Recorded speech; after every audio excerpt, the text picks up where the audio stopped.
ॐ श्रीमहालक्ष्मी अष्टोत्तरशतनामावलिः। ॐ प्रकृत्यै नमः। ॐ विकृत्यै नमः। ॐ विद्यायै नमः। ॐ सर्वभूतहितप्रदायै नमः।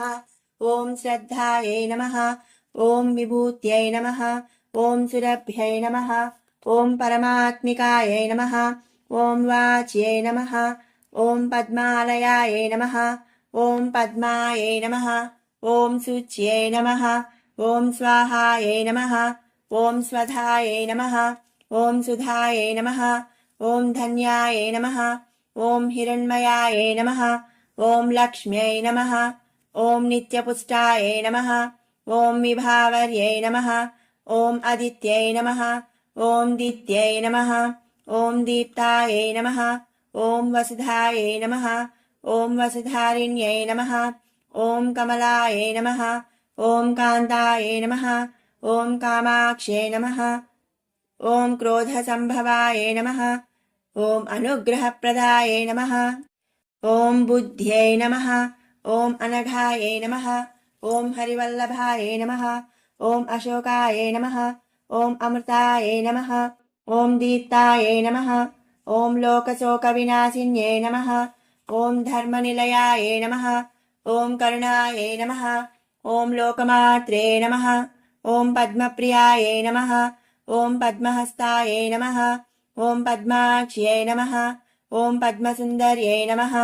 ॐ पद्मोद्भवायै नमः। ॐ पद्ममुखीयै नमः। ॐ पद्मनाभप्रियायै नमः। ॐ रमाकान्तायै नमः। ॐ पद्ममालाधरायै नमः। ॐ देव्यै नमः। ॐ पद्मिन्यै नमः। ॐ पद्मगन्धिन्यै नमः। ॐ पुण्यगन्धायै नमः। ॐ सुप्रसन्नायै नमः। ॐ प्रसादाभिमुख्यै नमः।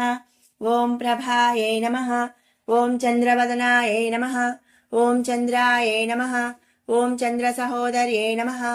ॐ चतुर्भुजायै नमः। ॐ चन्द्ररूपायै नमः। ॐ इन्दिरायै नमः। ॐ इन्दुशीतलायै नमः। ॐ आह्लादजनन्यै नमः। ॐ पुष्ट्यै नमः।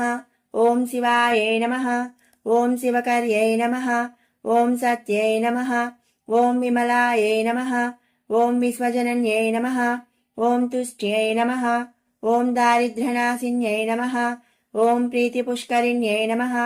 ॐ शान्तायै नमः। ॐ शुक्लमाल्याम्बरायै नमः। ॐ श्रियै नमः। ॐ भास्कर्यै नमः। ॐ बिल्वनिलयायै नमः। ॐ वरारोहायै नमः। ॐ यशस्विन्यै नमः।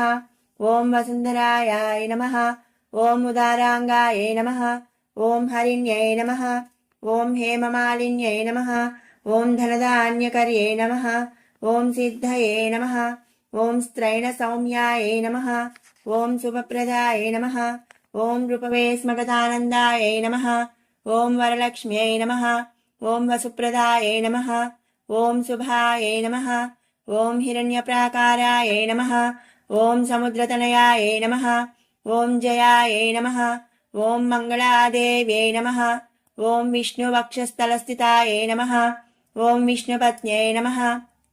ॐ प्रसन्नाक्ष्यै नमः। ॐ नारायणसमाश्रितायै नमः। ॐ दारिद्र्यध्वंसिन्यै नमः। ॐ देव्यै नमः। ॐ सर्वोपद्रववारिण्यै नमः। ॐ नवदुर्गायै नमः। ॐ महाकाल्यै नमः। ॐ ब्रह्मविष्णुशिवात्मिकायै नमः। ॐ त्रिकालज्ञानसम्पन्नायै नमः। ॐ भुवनेश्वर्यै नमः। ॐ श्रीमहालक्ष्मीदेव्यै नमः। श्रीमहालक्ष्मी अष्टोत्तरशतनामावळि सम्पूर्णम्।